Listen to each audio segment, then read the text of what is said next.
Bonjour frères et sœurs, nous sommes heureux de nous retrouver ensemble par vidéo interposée ce dimanche et nous voulons bénir le Seigneur, nous voulons nous réjouir ensemble. Je vous salue vraiment chaleureusement dans le nom du Seigneur. Et peut-être certains regarderont cette vidéo et peut-être nous ne connaissent pas, mais l'essentiel c'est que nous puissions partager ensemble le message de Dieu. Et ce qui est essentiel, ce qui doit nous mettre en confiance dans ces temps difficiles, c'est que celui qui nous a tant aimés est toujours avec nous. Dieu prend soin de nous et Christ est notre berger. La lecture de ce jour se trouve dans l'évangile de Jean, au chapitre 10 et au verset 11. Voilà ce que dit Jésus lui-même. « Je suis le bon berger. Le bon berger donne sa vie pour ses brebis. Mais le mercenaire, qui n'est pas le berger et à qui n'appartiennent pas les brebis, voit venir le loup, abandonne les brebis et prend la fuite. Et le loup les ravit et les disperse. Le mercenaire s'enfuit parce qu'il est mercenaire et qu'il ne se met point en peine des brebis. Je suis le bon berger. Je connais mes brebis et elles me connaissent, comme le Père me connaît et comme je connais le Père. Et je donne ma vie pour mes brebis. J'ai encore d'autres brebis qui ne sont pas de cette bergerie. Celles-là, il faut que je les amène. Elles entendront ma voix, et il y aura un seul troupeau, un seul berger. Le Père m'aime parce que je donne ma vie, afin de la reprendre. Personne ne me l'ôte, mais je la donne de moi-même. J'ai le pouvoir de la donner, et j'ai le pouvoir de la reprendre. Tel est l'ordre que j'ai reçu de mon Père. Notre Seigneur Jésus se présente comme le bon berger. Il utilise une image que tous ceux qui l'écoutent comprennent très bien. Il y a des troupeaux de brebis en Israël. Il y a aussi des bergers. Et il y a aussi des mercenaires, c'est-à-dire des gens qui sont payés pour garder les troupeaux, mais à qui n'appartiennent pas les brebis. Nous avons dans ce texte l'accomplissement parfait de ce que David disait de l'Éternel. « L'Éternel est mon berger, je ne manquerai de rien. » Mais je sais que ce berger porte un nom béni. Jésus-Christ, le Fils du Dieu vivant, le Fils bien-aimé du Dieu éternel. Et moi aussi, je peux dire, Jésus-Christ est mon berger, l'Éternel est mon berger, je ne manquerai de rien. Chers frères et sœurs, il n'y a pas de brebis sans berger, sans bergerie.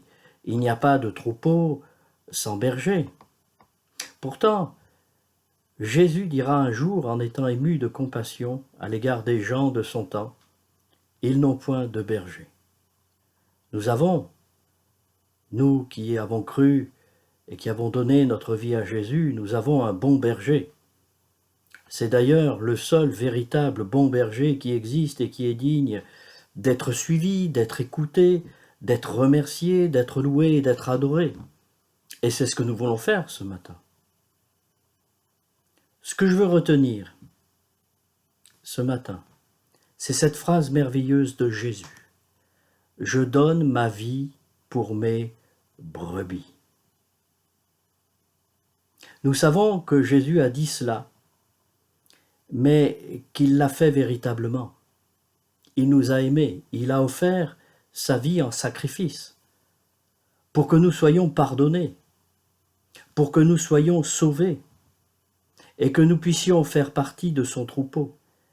Il a donné sa vie de lui-même, nous dit le texte, volontairement et par amour, parce qu'il nous voulait avec nous, parce qu'il voulait faire de nous son peuple, faire de nous sa famille. Nous sommes devenus ses enfants. Il nous a arrachés à la malédiction du péché, à la malédiction du mensonge. Il nous a arrachés à la perdition éternelle. Et Jésus dit, « Je connais mes brebis, et elles me connaissent. Nous entendons sa voix, Amen. Et nous la connaissons. Au milieu du tumulte des voix du monde, nous en reconnaissons une, celle de Jésus, notre bon berger. Nous reconnaissons la voix de l'Éternel. Nous reconnaissons ses promesses, sa parole. Dans la prière sacerdotale, c'est-à-dire dans la prière que Jésus va formuler avant d'aller au sacrifice suprême à la croix, Jésus dira à propos de ses disciples, « J'ai fait connaître ton nom aux hommes que tu m'as donnés du milieu du monde. Ils étaient à toi et tu me les as donnés, et ils ont gardé ta parole. Maintenant ils ont connu que tout ce que tu m'as donné vient de toi, car je leur ai donné les paroles que tu m'as données, et ils les ont reçues, et ils ont vraiment connu que je suis sorti de toi, et ils ont cru que tu m'as envoyé. C'est pour eux que je prie. Je ne prie pas pour le monde, mais pour ceux que tu m'as donnés, parce qu'ils sont à toi. » Alléluia. En ce dimanche, il est nécessaire que nous nous souvenions quel a été le prix de notre rachat, pour que nous devenions ses enfants, ses brebis. Notre Sauveur mérite notre confiance, notre foi. Comme des brebis, nous pouvons lui laisser entièrement la direction de nos vies. Il n'est pas anormal que nous traversions des difficultés. Jésus l'avait dit à ses disciples. Il n'est pas étonnant que le monde entier soit secoué par des fléaux. Cela avait été annoncé, et c'est ce qui arrive. Je crois comme beaucoup que le Seigneur permet certaines choses pour que nous puissions nous rapprocher du berger, du pasteur, du gardien de nos âmes. L'apôtre Pierre dit dans sa première épître au chapitre 2 et au verset 25, « Car vous étiez comme des brebis errantes, mais maintenant vous êtes retournés vers le pasteur et le gardien de vos âmes. » Nous devons faire confiance à celui qui nous a aimés, qui nous aime et qui nous aimera toujours. Nous sommes retournés vers le pasteur, le gardien de nos âmes. Amen. Un jour, nous avons réalisé que le monde ne s'est pas fait par hasard, qu'il y a un Créateur et qu'il y a un Dieu, et que ce Dieu nous a tout donné en Jésus, le pardon, la paix, la joie. Peut-être vous qui visionnez cette vidéo, vous vous êtes éloigné de Dieu. Peut-être avez-vous privilégié dans vos vies tout ce qui est matériel et éphémère. Peut-être même êtes-vous en colère contre Dieu à cause de ce qui arrive. Sachez que dans son livre, dans la Bible, Dieu nous dit qu'il nous aime, qu'il vous aime, et qu'il a agi en votre faveur pour que vous croyiez en son nom. Jésus dit « J'ai encore d'autres brebis qui ne sont pas de cette bergerie.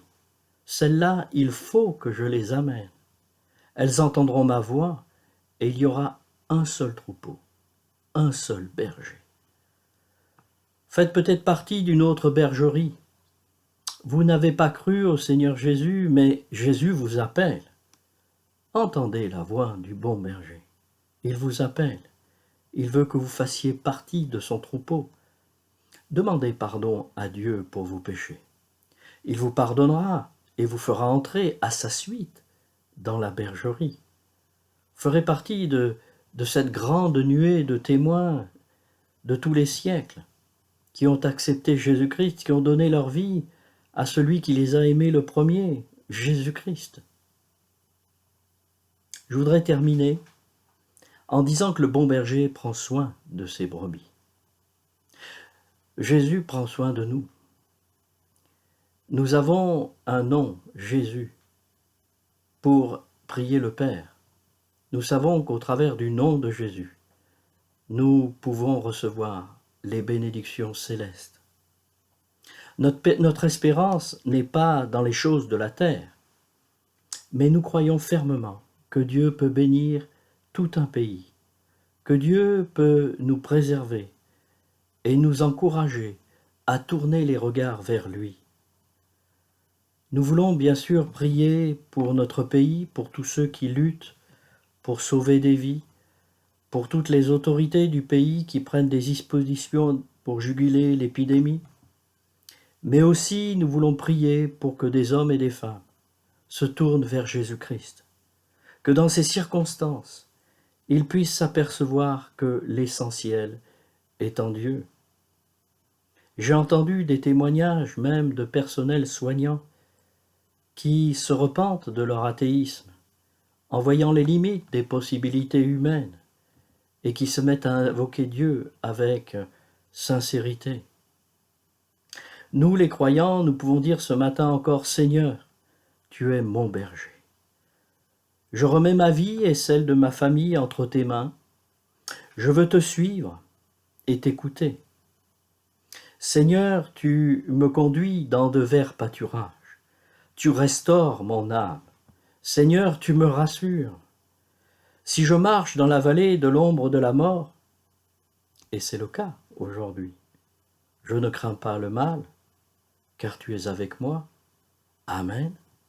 Ce que je désire, c'est être toujours avec toi, demeurer avec toi, Seigneur, t'écouter, reconnaître ta voix toujours quand tu me parles, être près de toi, Seigneur, parce que tu m'aimes, parce que tu prends soin de moi. Chez vous, en écoutant ce message, glorifiez le Seigneur.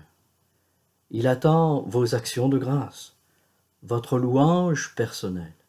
Dites toujours merci au Seigneur. Il prendra soin de vous. Il est votre bon berger. Priez-le et souvenez-vous de ses promesses. Il vous gardera, il vous soutiendra, et il vous remplira de son esprit.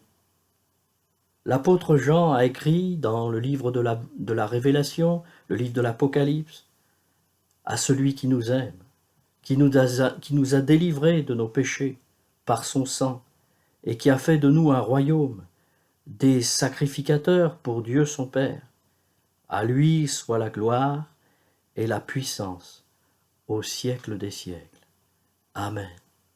Réjouissez-vous en Dieu, réjouissez-vous par ses paroles. Comptez sur la fidélité de Dieu.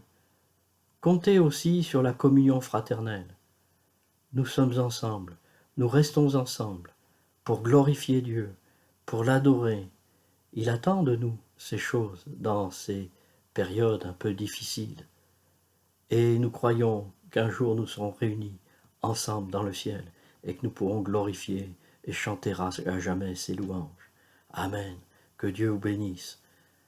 Voilà, nous nous retrouverons, Dieu voulant aussi, par vidéo encore jeudi pour la prière.